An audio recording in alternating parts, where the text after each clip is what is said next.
이성의 변호사님에게 그동안의 수고와 피해자를 위해 다양한 경험의 변호사님을 만나 지금까지 힘든 조합원을 그동안 지켜주셔서 감사드립니다. 이 내용은 본인의 글이 아닌 조합원들의 의견을 압축한 힘든 조합원의 소리입니다. 본인은 변호사님께 카톡을 보내면서 대표와 집행부는 피해자인 조합원이 선임하여야 하도록 해달라는 글과 일부 톡방에서 현재 상황에서 집행부와 변호사님 보혈 찬양에 대한 조합원의 투표 결과를 보냈습니다. 변호사님도 이미 대표와 집행부에 대한 조합원의 소리를 알고 계시고 있다고 생각합니다. 본인은 변호사님 사무실에 가서 이미 인사를 한 적이 있고 변호사님의 법률 지식과 경험 등을 통해 무한 신뢰를 하고 있었지만은 현재는 대표님을 따르는 집행부에 대하여 조합원들이 실망을 하고 심지 깡패 두목과 조직원으로 비유하고 있는 상황이라 누군가는 바른 소리를 할 수 있어야 하기에 이 영상을 보낸 것입니다. 제가 톡으로 보낸 글과 같이 대표와 이사, 감사는 신탁자산의 주인인 순수 피해자들이 선임하도록 총회를 할 수 있게 해달라고 하였으나 변호사님은 답이 없었기에 이 영상으로 변호사님에게 다시 제안드린 것을 이해해 주시길 바랍니다. 이 복잡한 상황에서 서로 다투는 소송으로 시간이 흐르면 그때까지 남아있을 분이 있을까요? 회장과 구치소에서 계약한 신탁 계약은 신탁을 원했던 분은 이 누구일까요? 회장인가요? 아니면 변호사님일까요? 누가 봐도 수많은 피해자들이 고소와 압류를 피하기 위해 신탁이 급한 사람은 이상은 회장일 것입니다. 그 신탁은 하지 않았다면 피해자 중 고발과 압류를 한 분들이 선착순으로 남은 재산을 가져갔고 고발과 압류를 하기 어렵거나 법적인 일을 잘 모르시는 분은 아무것도 받지 못했을 것입니다. 신탁, 하나님이 한 것인지 모르지만 시간이 걸리지만 신탁을 총회를 통해 몰수보전을 풀어야 피해자들의 돈을 마중물로 합법적인 사업을 통해 조금씩이라도 피해액을 보상받을 수 있을 것으로 믿었습니다. 그러기에 우리는 신탁을 신의 한 수라고 하면서 변호사님을 하늘처럼 모셨던 것 아닐까요? 신탁 후 3-4개월 전에 변호사님 유튜브로 수익권자를 지정하고 총회를 하라고 방송하였고 그 이후에도 보혈 찬양에서도 2번 이상 말씀하셨으나 정기령 대표님은 지금까지 총회를 미루고 있습니다. 당시 지일과의 전쟁 중이라 수익권자로 등록된 피해자는 지일과 오라클 모두가 해피캐시 어플은 가지고 있고 지금도 출석 체크를 하고 있을 것입니다. 신탁지으사는 지일도 오라클도 파산 신청하신 분들 모두의 피해를 보상하기 위한 돈입니다. 12.1위 사태 후 팬덤 비대위가 결성되어 우리는 하나다라고 하였으나 그 비대위는 본부장과 원금을 다 회수하고 피해자의 돈을 벌었던 폼장들이 주관하면서 피해자가 아닌 원금 이상을 찾은 분들의 욕심에 의해 갈라진 것입니다. 바둑을 비유하면 복기를 하면 처음부터 본부장과 폼장은 방판법이 유죄가 되었으니 고발 고소 대상이 되는 것입니다. 12.1위 사태 후 피해자가 시더스 피해자 연대를 통해 총회를 하였다면 신탁자산이 몰수보전되기 전 그때까지는 하나로 될 수 있었기엔 지일과 오라클의 리더들의 협의로 총회를 할 수 있었을 것입니다. 당시는 방판법이 유죄가 아닌 상태라 수익권자의 23 이상이 결의하여 법원에 제출하여 신탁자산을 돌려받았을 수도 있지 않았을까요? 그 자산으로 마중물로 새로운 사업을 통해 피해액을 보상받을 수 있기를 기다렸으나 더운 여름을 지나 가을이 되어도 희망이 보이지 않는 피해자는 극적인 선택이 우려됩니다.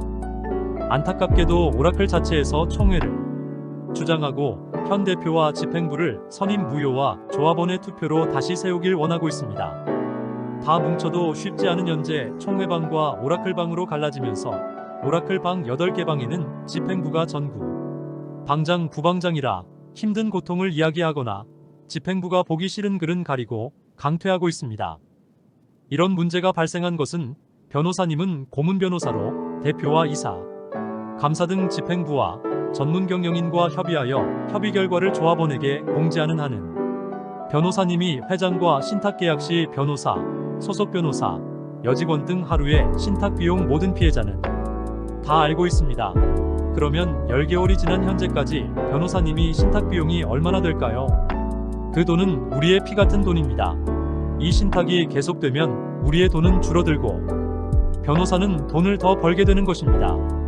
변호사님은 부자이니 일부러 지연시키지 않았을 것으로 믿습니다.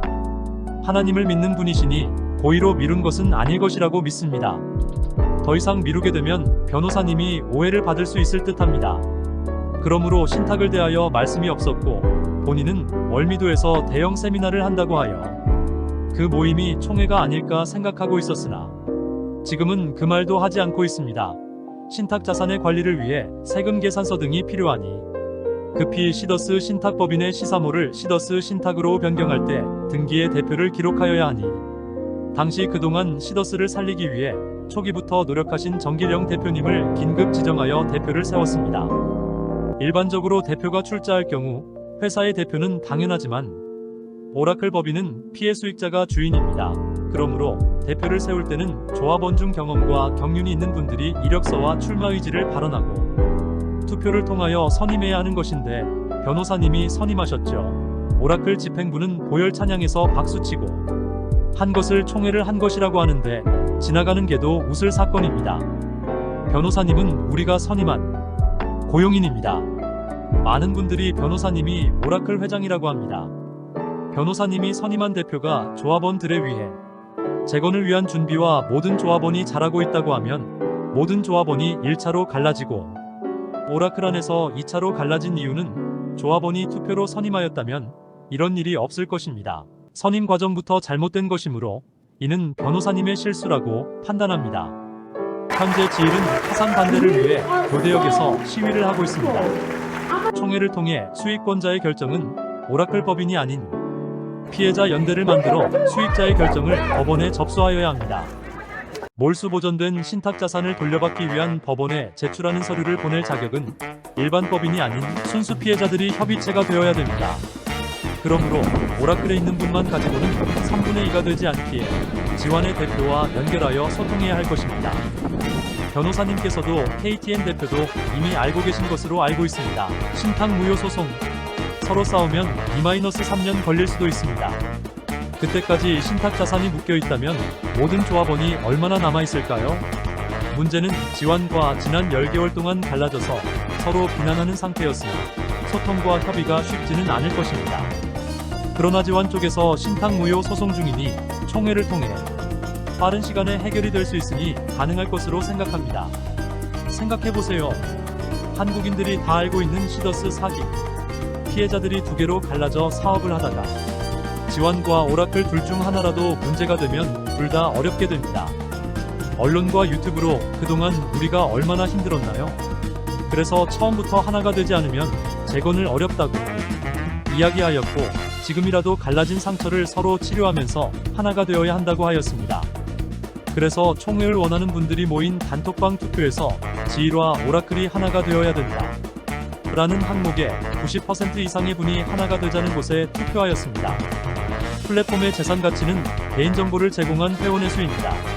3만 명 회사와 10만 명 회사와 20만 명 회사가 있다면 새로운 제품과 좋은 솔루션을 가진 기업들이 회원수가 많은 곳으로 사업 제안을 할 것입니다. 지환과 엑지29는 법인 등기상 이상은 회장의 지분이 없으니 오라클과 같은 상태이며 그들도 신탁 자산이 필요하고 오라클도 같습니다. 그래서 저는 12.12 사태부터 시사 모아와서도 KTN 방송에서도 하나가 되어야 한다고 늘 주장하였습니다. 지금이 하나가 될 수 있는 마지막 기회라도 생각합니다. 지금 하나로 되지 않으면 2년 안에 다 망하고 흩어질 거고 여러분의 피값은 돈 다 날라가겠죠. 여러분 어떤 선택을 하실 건가요? 그리고 총회는 현재 대표와 집행부와 관계가 없습니다. 변호사와 대표님은 오라클 법인으로는 사업을 하지 않는다고 하였으니 그러므로 먼저 해야 할 일은 사업을 할 법인의 신탁을 주인인 피해자가 선출하지 않은 대표와 이사, 감사 등 집행부를 투표로 선임해야 합니다. 기존의 대표도 투표를 통해서 재신임할 수도 있습니다. 1억만 원 이상 피해가 있는 분들이 피해자 연대에 합류하여 지일의 대표와 협의하여 총회를 준비하고 기존의 피해자 연대에 등록된 분들과 함께 총회의 일정, 장소, 방법들을 결정하여 그 결과를 법원에 제출하게 됩니다.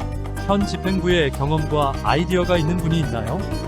우리의 걱정은 다시 시작하는 첫 사업이 문제가 생겨 피해자의 피 같은 돈을 날리면 책임을 누가 지나요?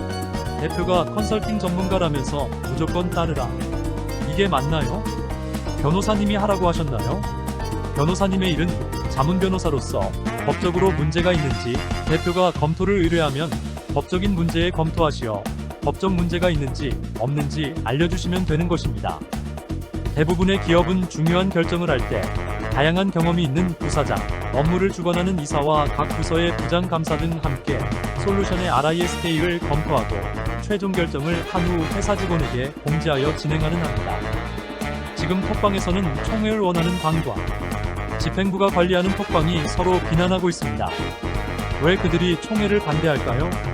대표가 발표한 소비유저연합 플랫폼 130만원 투자 후 세 줄로 내리는 다단계 방식이면 대표가 1번 많은 집행부 중이 다투어 2번에 등록하고 3번 줄에 9명, 4번 줄에 27명, 5번 줄에 81명 계속 내려가겠죠.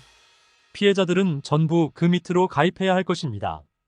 위에 등록된 집행부는 대박 터지겠지요.